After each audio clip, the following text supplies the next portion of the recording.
നമസ്കാരം, സഹ്യ ന്യൂസിലേക്ക് സ്വാഗതം. സംസ്ഥാനത്ത് വൈറൽ ന്യൂമോണിയ പടരുന്നു, ശ്രദ്ധിച്ചില്ലെങ്കിൽ ഗുരുതരമാകാം. കേരളത്തിൽ ഇൻഫ്ലുവൻസ എ വിഭാഗത്തിൽപ്പെട്ട വൈറൽ ന്യൂമോണിയ പടരുന്നു. മലബാർ മേഖലയിൽ അസുഖം വലിയ തോതിൽ വ്യാപിക്കുന്നുണ്ട്.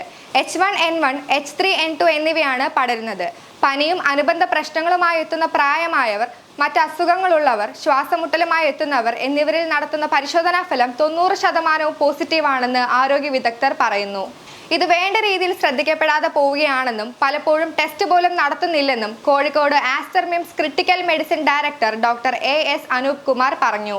പ്രായമായവരും മറ്റ് ആരോഗ്യ പ്രശ്നങ്ങളുള്ളവരും പെട്ടെന്ന് ടെസ്റ്റ് ചെയ്യുകയും ആന്റിവൈറൽ മരുന്നുകൾ കഴിക്കുകയും ചെയ്തില്ലെങ്കിൽ ന്യൂമോണിയായി മാറുകയും ഗുരുതരാവസ്ഥയിലേക്ക് പോവുകയും ചെയ്യും. 4 ആഴ്ച വരെ വെന്റിലേറ്ററിൽ കിടക്കേണ്ടി വരുന്നവരുണ്ടെന്നും അദ്ദേഹം പറഞ്ഞു. ടെസ്റ്റ് കുറവായിട്ട് പോലും ആരോഗ്യ വകുപ്പിന്റെ കണക്കുകൾ പ്രകാരം ഈ വർഷം ജനുവരി മുതൽ 2034 പേർക്കാണ് H1N1 സ്ഥിരീകരിച്ചത്. ഇതുവരെ 42 പേർ മരിച്ചു.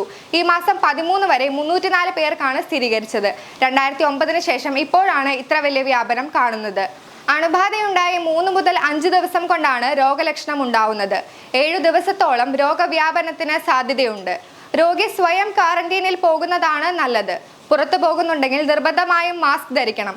ജലദോഷം, തൊണ്ടവേദന, ശരീരവേദന എന്നിവയുടെ തുടങ്ങി ശക്തമായ പനിയും ചുമയുമായി പിന്നീട് ന്യൂമോണിയായി മാറുകയാണ് ചെയ്യുന്നത്.